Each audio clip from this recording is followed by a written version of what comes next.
mean with all the females you forced into coverage, with all the females you've promoted into Vintage Super League, the ones you've flown across the country and this world to put on camera at the Pro Tour, the ones you put on the cards, all the female gods, all the female YouTube channels that you constantly promote. You mean to tell me all of that had zero effect on women playing competitive Magic the Gathering? It's almost like representation doesn't matter.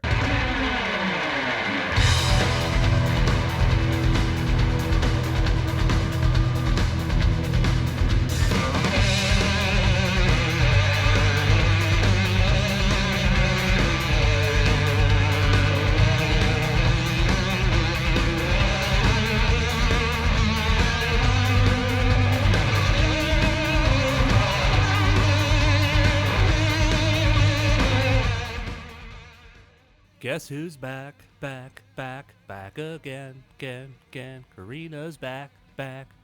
Kill your friends. Well, hello, everybody. Yeah, it's your favorite person in the whole entire world. It's me, Goofy. Yeah. Sorry, that was probably the worst Goofy impression you've ever heard, and I apologize to your childhood. So anyway, I was planning on talking about Doomcock today. Before you ask, yes, that is a real username.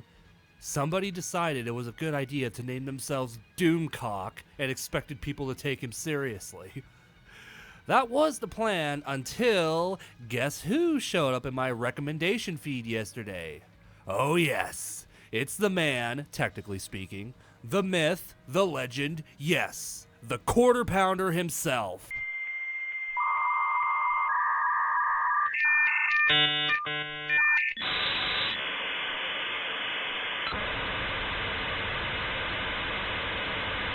The Boatering is a excuse me, let me start over.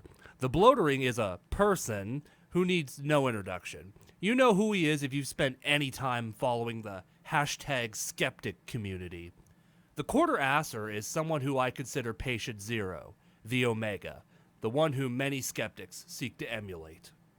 And sure, maybe there'll be some people who would say, oh, Jeremy is just low-hanging fruit. While that is true, there are more than a couple of YouTubers and thousands of average people who will parrot all of his talking points and take all of his words as gospel truth. If you've heard of something that sounds like complete bullshit in the gaming world, odds are he is the origin point of it. I mean, just look at these recent videos. This man uploaded 6 videos just today. He uploads on average 20 videos a week, and that's just his main channel. Yes, he has more than one. How much cocaine does this man do on a daily basis to upload this frequently? I'm deathly afraid of the answer. Or at least, I would be if I didn't realize how garbage most of his content is. There are very few people who could upload daily high-quality videos. The Quivering definitely isn't one of them. Pick any one of these videos and try to change my mind. Oh, God. Look at all those emoji thumbnails. Ew, cringe. Oh, the cringe. Oh, God. You ever wanted to know what a black hole of cringe looks like? Well, here you go.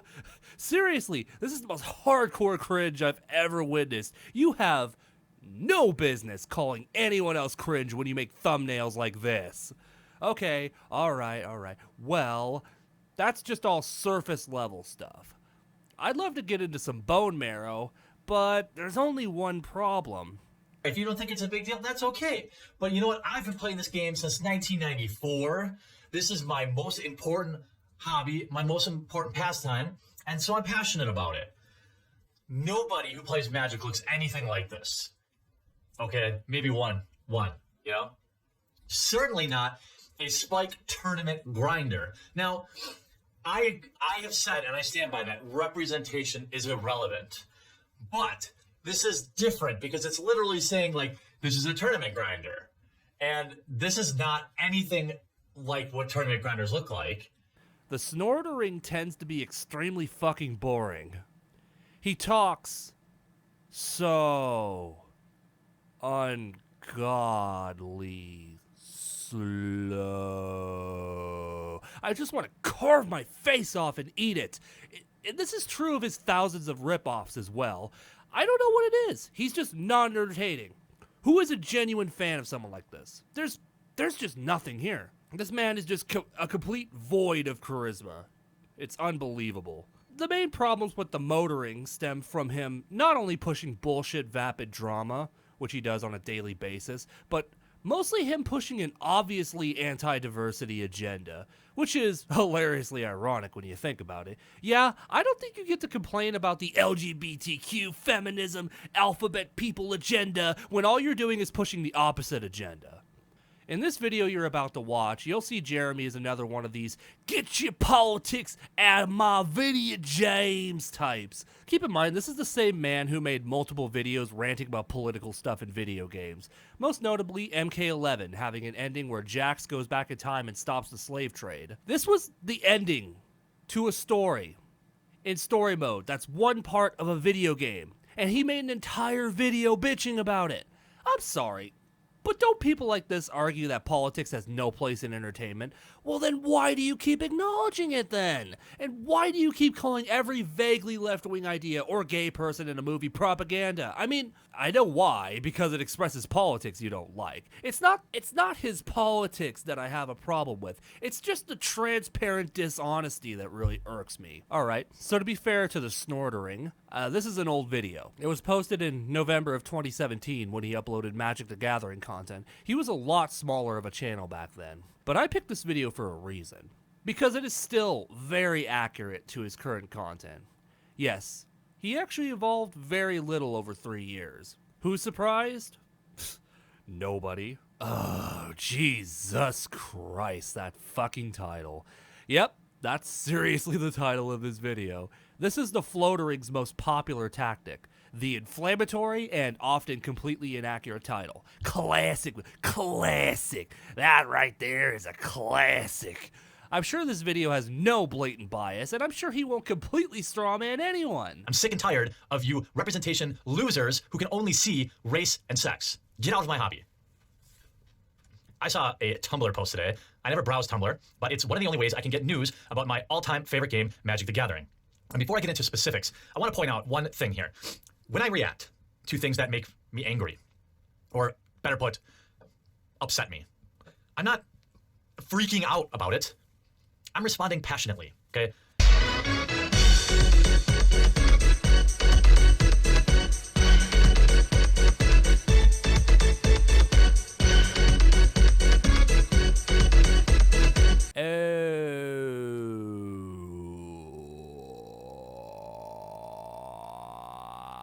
Well, can't say I'm surprised. So, I'm not joking when I say this. This whole video is a rant about a picture on a card. I wish I could say I was exaggerating, but unfortunately, I'm not. This video is 20 minutes long. 20 minutes long! And he only talks about the gender of a character on a card being swapped to female. And of course this is a sign of SJW diversity propaganda, because, I mean, of course it is. What the fuck isn't these days? I mean, why not? This actually reminds me of the time he made a whole video ranting about the removal of a panty shot in the Resident Evil 3 remake. That's not a joke. That was made this year. Of course, that was SJW capitulation. I always love it when dipshits argue this, because they never have any substantial evidence for this. Oftentimes, changes like in Resident Evil 3 were the decisions of the creators in the first place. Wait a minute. I thought you'd be all for it if it was their choice. Ah, but it's not the choice you'd agree with, so it must be the big bad SJW bullies who assembled their Twitter hashtags to harass the poor artists. Facts and logic, huh? Facts and logic. You seem to lack both of those quite severely, Jeremy. Let me look at this trash post. So Mark Rosewater is head of R&D at Wizards of the Coast.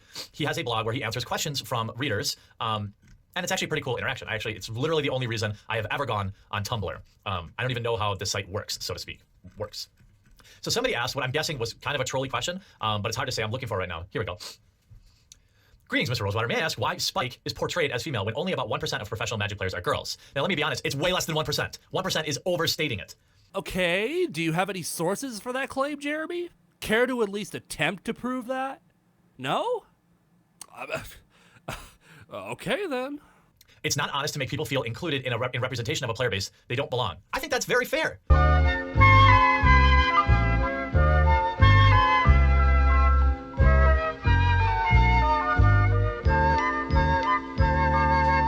Right? So they would argue that, well, we want girls to see themselves in the tournament grinder card so they play in more tournaments. What's going to happen when they show up? And they show up and there's 700 men and they're the only girl. This statement here is especially funny.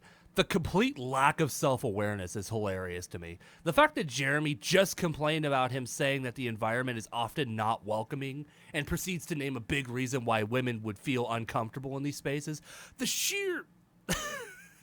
sheer cognitive dissonance is hilarious to me.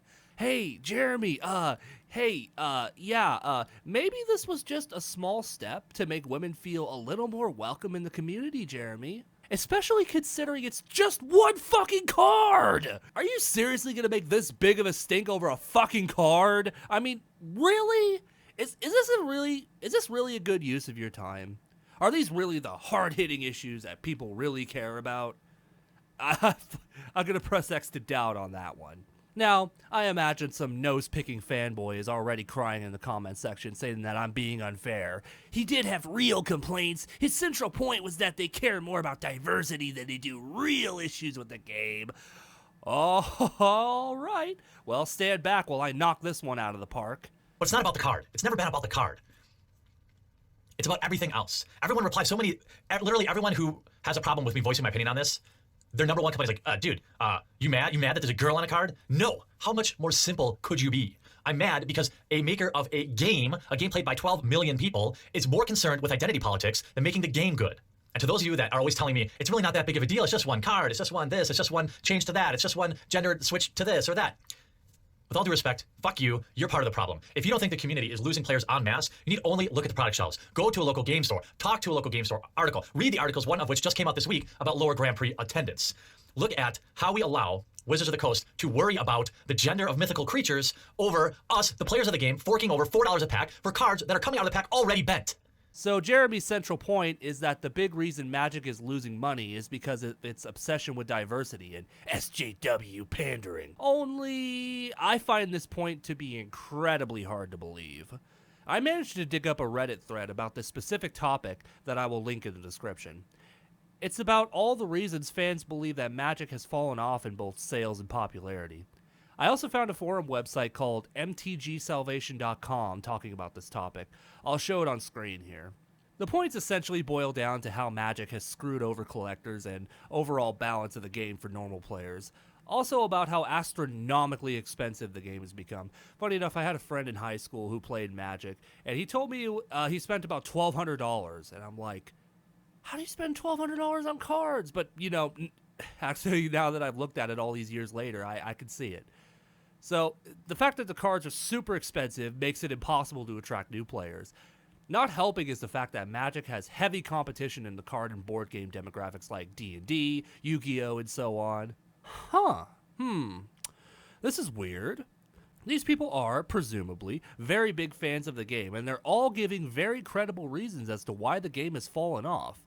And not one of them mentioned anything about the sudden, overwhelming inclusion of female characters and female endorsement.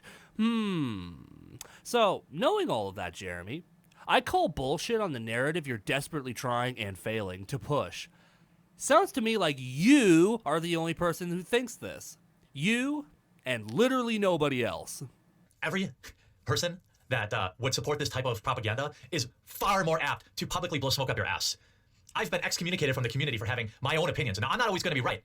And to somebody that doesn't play Magic the Gathering, they're going to say, well, this dude's overreacting. And I acknowledge that I'm emotional about this game. I've played this game for over 20 years, okay? I don't give a shit if there's a female on the cards. I don't care if there's transgender cards. But what I do care about is when you change the gender of a card to push a political ideology, and when you openly admit that you're worried about this kind of shit when you have so many other problems. If I was opening this pack, this booster box right here has the cost per pack in this box is $10. 10 United States dollars for a single pack. And every foil that's gonna come out of here is bent. Until you fix that shit, don't worry about representation. How about that, Mark Rosewater? What the fuck is this it's either one or the other nonsense? Why can't they do both, Jeremy? You know that's not a valid excuse, right? Especially considering the thing he's complaining about is bent cards. How the hell do you even know that was the company's fault? It could have easily happened during shipping. His argument is basically, stop caring about this minor problem. Instead, care about this other minor problem that I'm upset by. Of course, because Jeremy is of the asinine belief that diversity in media doesn't matter, which, of course, if you've done any research on the subject, you would know is 100% bullshit. Like it or not, media has an effect on how people see the world. Did you know a TV series, I forget which one, that featured a gay couple was able to gradually shift the public perception of gay people as a whole? Hell, there are entire music genres dedicated to anti-war sentiments. Media does have an effect on the world. People of all races and genders want to see someone who looks like them represented. How minority characters are portrayed have real-world impacts on how people look at these groups. And for fuck's sake, it's not even like bent cards are a difficult problem to fix either, making this argument even stupider. Well, I can't say I'm surprised that was a piece of crap. It's truly amazing to think that this was Jeremy 3 years ago, and literally nothing has changed about him. He still does this. This is still his bread and butter. Poorly researched, poorly argued, poorly paced videos that only exist to push anti-left, anti-diversity sentiments. And to think he bitches about other people pushing a political agenda. Jeremy, the Boatering, good old buddy, old pal. What makes you any different? Do you really think you have some kind of moral high ground on this matter? You seriously think you aren't literally the exact same thing as the people you love to shit on so frequently? Everybody is hypocritical to some extent, but bro, that's inexcusable. I thought only the big bad bully jerk SJWs bitch about unimportant problems. Thank you for proving that completely incorrect, Jeremy. Note to self, never trust anyone named Jeremy ever again. That name seems to be cursed. I'm Karina McDaniels, and I'm gonna do a backflip. Ah! Yes!